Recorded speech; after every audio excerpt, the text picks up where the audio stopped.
මේ හරිම ලේසි ගානක් ළමයි. මොකද්ද ප්‍රශ්නේ කියනවා පුද්ගලයන් සමූහයක උසවල් මධ්‍යහ්න අගය 58ක් හා සම්මත අපගමනයේ අඟල් 4ක් සහිතව ප්‍රමතව ව්‍යාප්තව ඇතලු. ප්‍රමත ව්‍යාප්තිය කියන්නේ මොකක්ද?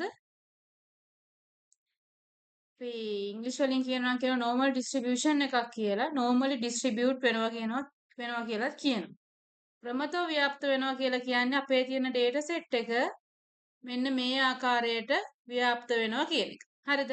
එතකොට මේක අපි ගත්තොත් එහෙම මේ විදිහට හරි ලස්සනටව සමමිතිකව ව්‍යාප්ත වෙනවා කියන්නේ ඒ වගේ අවස්ථාවක අපි කියනවා මේක හරි මැද්දෙන් පිහිටනවා මධ්‍යයන්‍යයි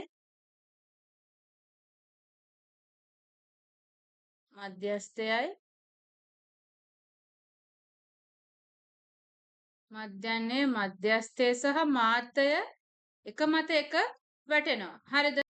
දැන් අපේ ගානේ කියනවා අපේ ව්‍යාප්තිය ප්‍රමතව ව්‍යාප්ත වෙනවා කියන්නේ මෙන්න මේ වගේ ව්‍යාප්තියක් තියෙනවා කියලා කියනවා. හරිද?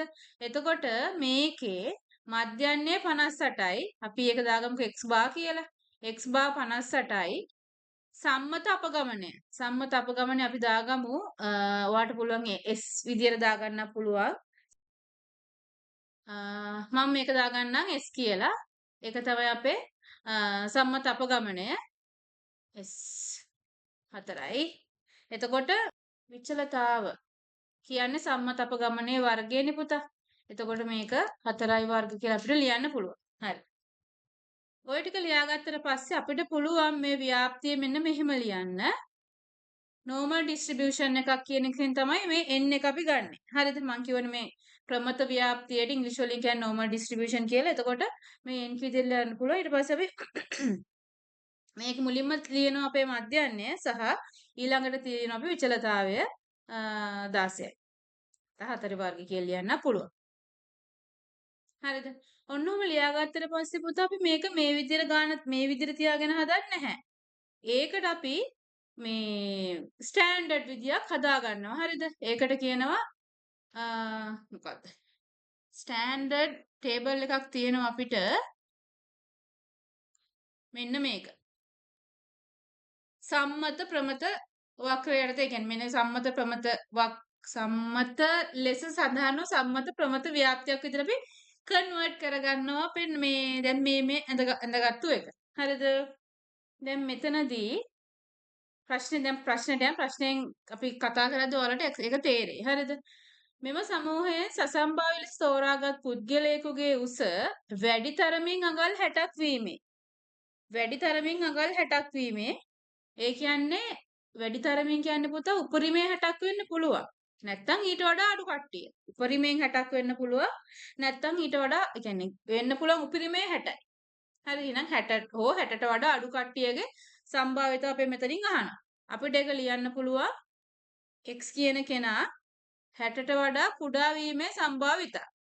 මෙන්න මේක අපිට ලියන්න පුළුවන්. අපි ගන්න මෙහෙම තියාගෙන හදන්නේ නැහැ. මොකද අපිට ටේබල් එක එන්නේ සම්මත ප්‍රමත ව්‍යාප්තියේ ටේබල් එකක් එන්නේ. හරිද? එතකොට මේ අපේ මේ ලොකු ගණන් වලින් ඒ ගන්න අපිට මේ ටේබල් එක එන්නේ නැහැ. ඒ නිසා අපි මේක පොඩ්ඩක් හදාගන්න. කොහොමද ඒක සම්මත විදියට හදාගන්නේ? ඔයගොල්ලෝ ඉගෙනගෙන ඇති Z කියලා වචනයක්. Z අපි හදාගන්නවා මේක. අපේ x කියන්නේ අපිට දීලා තියෙන දැන් මේ මොහොතේ තියෙන ඇත්ත අගය. එයාගෙන් අපි අඩු කරනවා. එයාගේ මධ්‍යයන්ය සහ බෙදන්න ඕනේ මෙයාගේ මේ සම්මත අපගමනය SK.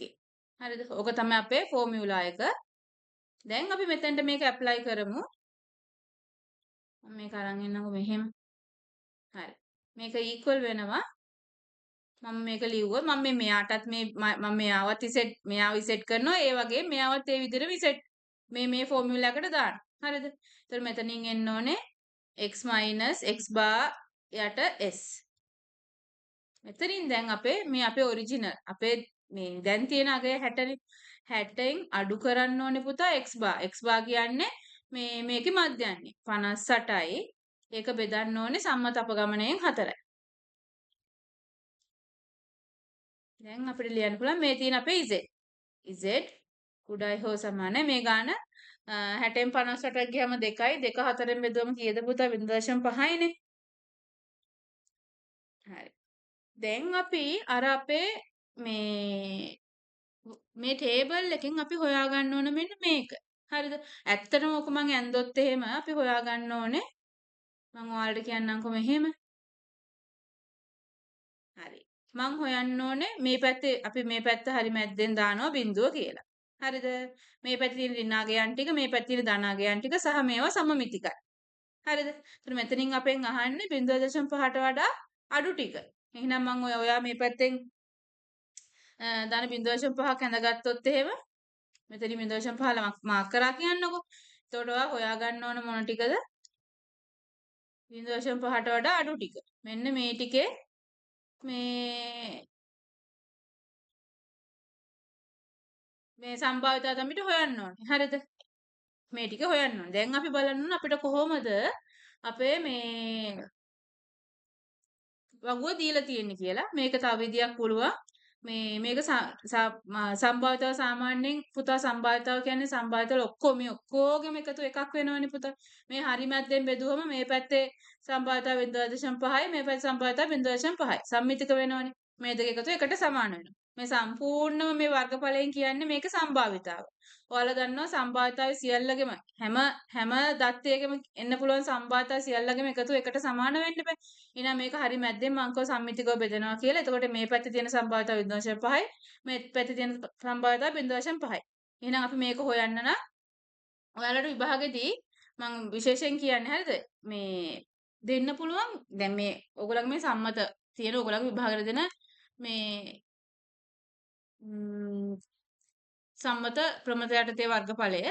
ඒ කියන්නේ අපි මේ සම්භාවිත හොයන එක. සමහරක් ඒ වගේ පුතේ මේක මේ විදිහට නෙමෙයි තියෙන්නේ. ඔයගොල්ලෝ රිෆර් කරොත් වෙන පොත් ඒ කියන්නේ ඔයගොල්ලෝ වෙන බුක්ස් මොනවා හරි රිෆර් කරනවා නම් ඔයාලට සමහරට දකින්න පුළුවන් වෙයි.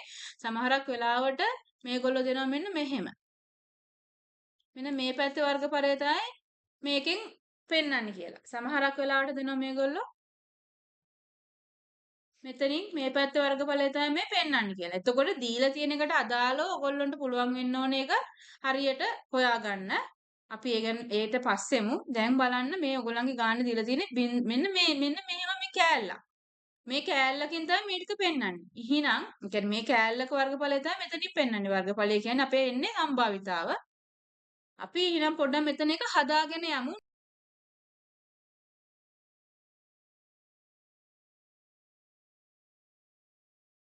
දැන් ඔයා දැක්ක අපිට තියෙන්නේ මෙතනයි මෙන්න මේ ටිකයි. හරිද? මං ගන්නකො 0.5යි කියලා. දැන් අපේ වගුවෙන් පෙන්වන්නේ අපි හෙව්වොත් අපිට මේ ටික හොයාගන්න පුළුවන්. මේ ටික හොයාගන්න පුළුවන්.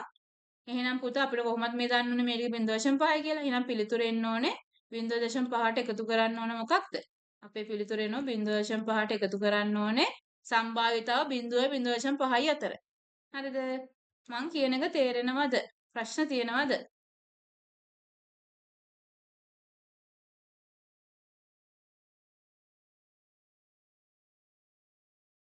දැන් මේකේ පිළිතුර අපිට පුළුවන් අපේ අර ටේබල් එකෙන් හොයාගෙන එන්න 0.5නේ 0.5යි අතර. හරි ලේසි මේ ගාන මේ හරියටම පෙන්වන්නේ මේ ටිකනේ. එතකොට Z එක අපි 0.5 අපි හොයාගමු. 0.5ේ බිඳුව 0.19යි 1.5 මේ 5 බිඳුවනේ පුතා.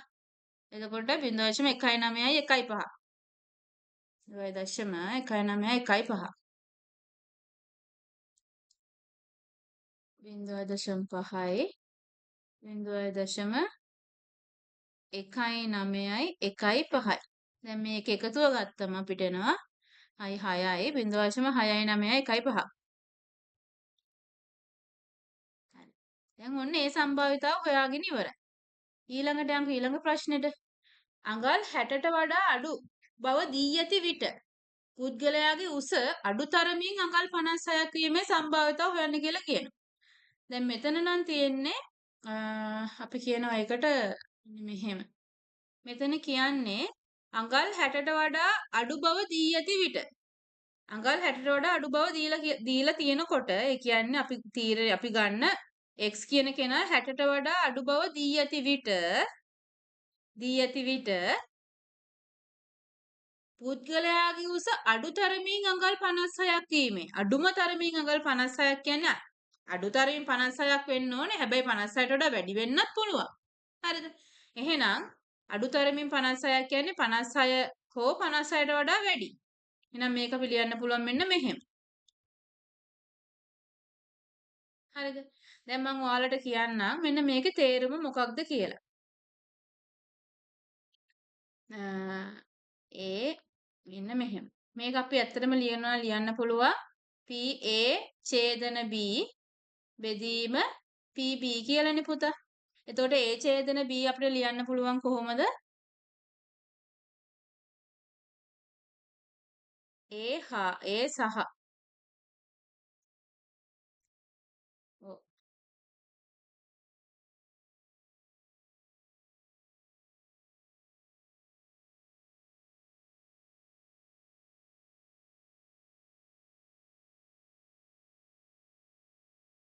ඔන්න ඔහොම.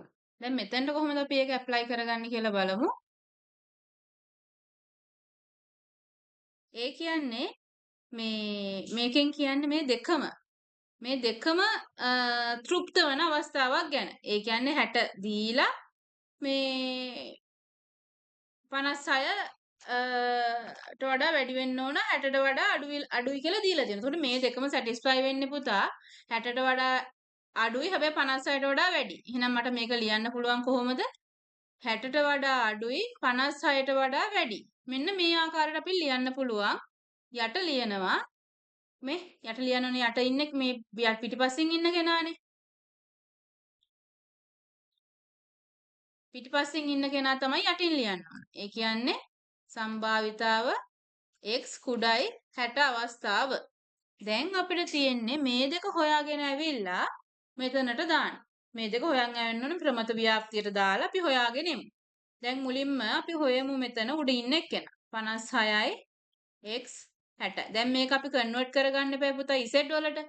z වලට මාරු කරද්දී ඔයා දන්නවා 56 රින මේ x බා අපේ මොකද්ද මධ්‍යන්නය 58යි බෙදනවා මේ 4න් අපේ සම්මත අපගමනය x ඍණ x බා බෙදීම සම්මත අපගමනය අපේ 60 ඍණ 58 බෙදීම 4. හරිද? පොඩ්ඩක් දැන් ඔක සුළු කරගමු.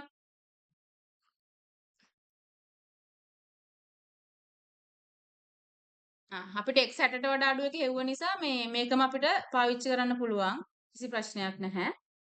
කොහොමත් අපි දැන්ටමත් x 60ට වඩා අඩුයි කියන සම්භාවිතාව හොයාගෙන තියෙන්නේ.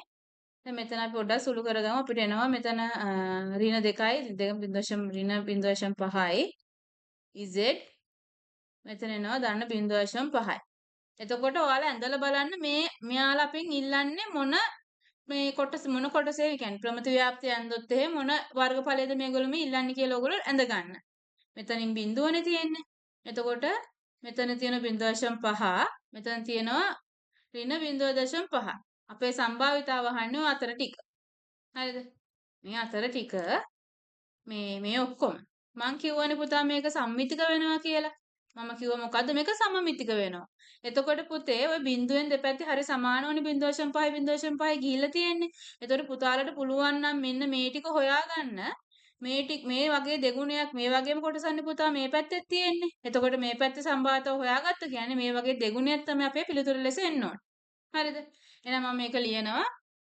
දෙවාරයක් මෙන්න මේ දෙක අතර තියෙන සම්භාවිතාව ගත්තත් හරියන්නේ මේක. දෙවාරයක් 0යි 0.5යි අතර තියෙන සම්භාවිතාව ගත්තනම් හරි. එහෙනම් අපි මේක කොහොමත් ඉස්සෙල්ලා අපි හොයාගත්තා මේ 0යි 0.5 අතර තියෙන 0.19 1.5. එහෙනම් මේ තියෙන්නේ දෙක වැඩි කිරීම 0.19යි 1.5යි. 1.9 1.5. දැන් මේක අපි සුළු කරගමු. අපිට මෙතන එනවා මේක දෙකෙන් ගුණ කරොත් එහෙම දෙවරක් 5 10න් 1ක් ඉතිරි දෙවරක් 1 2යි 1යි 3යි දෙවරක් 9 18න් 8 එකක් ඉතිරි දෙවරක් 1 2යි 1යි 3යි 3යි 8යි 3යි කියලා එනවා මේ සම්භාවිතාව. දැන් අපි ඒක නෙමෙයි අපිට ඇත්තටම ඕනේ මේකනේ පුතා. එහෙනම් මේ උඩට ගිහිල්ලා මේක ආදේශ කරලා යටට දාමු මෙන්න මෙයා. අපි ඒව කොහොමද දැන්ටමත් හොයාගෙන තියෙන්නේ 60ට වඩා අඩු කියලා සම්භාවිතාව අපි කොහොමද හොයාගෙන තියෙන්නේ. හරි.